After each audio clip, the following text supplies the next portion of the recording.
په ژوند کې هیڅ شی اسانه نه وي. انسان همیشه دا فکر کوي چې کله لوی شم ژوند به مې ښه شي، سکون به راشي. کله چې ماشوم وي وایي چې سکول خلاص شي ژوند به مې ښه شي، چې کالج ته لاړ شم نو ژوند به اسانه شي. کالج ته چې لاړ شي وایي چې کار پیدا شي نو سکون به راشي. کار چې پیدا شي وایي چې واده وکم ژوند به برابر شي. واده وکي بیا وایي چې اولادونه به مې خوشحالي راوړي. خو حقیقت دا دی چې انسان ټول عمر د سکون او خوشحالۍ په لټون کې وي. انسان نه ګوري چې کوم وخت ورسره شته هم هغه اصلي ژوند دی. حقیقت دا دی چې سکون په هیڅ ځای کې نه دی. سکون د انسان د زړه حالت دی. ژوند همیشه امتحان اخلي، کله د پیسو په شکل، کله د خپلوانو په لاره، کله د صحت په لارې او کله د یوازیتوب په لارې. غریب وایي که پیسې را سره وې ژوند به مې اسانه وې، او مالدار وایي که سکون را سره وې ژوند به مې ښه وې. مسله د پیسو نه ده، مسله د سوچ ده. په ژوند کې داسې هیڅ وخت نشته چې جدوجهد ختم شي، یوازې د جدوجهد شکل بدل شي. په ماشومتوب کې د سبق جدوجهد وي، په ځوانۍ کې د روزګار جدوجهد وي، او په بوډاتوب کې د صحت جدوجهد وي. هوښیار انسان هغه دی چې د جدوجهد نه تختی نه بلکې هغه قبلوي. ځکه چې څوک د جدوجهد نه تختی ژوند هغه ډیر ستړی کوي، او څوک چې جدوجهد خپل کړي ژوند د هغه لارې اساني کوي.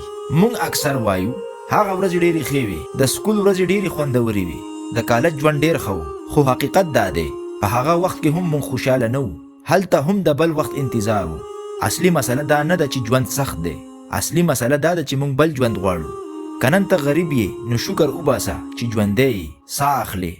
که نن ته مالدار یې نو شکر وباسه چې د نورو سره مرستې طاقت لرې. خوشحالۍ دپاره ژوند مکمل کېدل ضروري نه دي، سوچ مکمل کېدل ضروري دي. یاد ولره په ژوند کې آرام او خالی ناسته هیڅ کله نه وي. څوک چې خالی کینی هغه دننه ماتیږي، او څوک چې حرکت کوي هغه مخې ته ځي. نو ځکه خپل جدوجهد روان وساته په خاموشۍ سره، بغیر د شکایته، بغیر د شوره. خلکو ته مه ښایه چې ته څومره ستړی یې، خو دا ورته وښایه چې ته د هار منلو انسان نه یې. د خپل حال سره جګړه مه کوه، خو هغه ښه کولو کوشش وکړه، او تر هغه وخته چې ښه نشي شکر کول زده کړه. ځکه چې د ژوند اصلي سبق دا دی څوک چې په خپل حال کې خوشحاله وي هغه په راتلونکي وخت کې مضبوط وي. ژوند نه ودرېږي، وخت نه ودرېږي، او مسلې نه ختمیږي. یوازې یو شی بدلیږي، انسان پخپله. که ته مضبوط شي هره مسله به درته اسانه ښکاري، او که ته کمزوره شي نو اساني به درته هم بوج شي. نو پاسه خپل جدوجهد ته عزت ورکه، په خپل مهنت باور ولره، او څه چې نن در سره شته په هغه کې شکر سره ژوند وکړه. ځکه چې سکون په سبا کې نه دی، سکون په نن کې دی.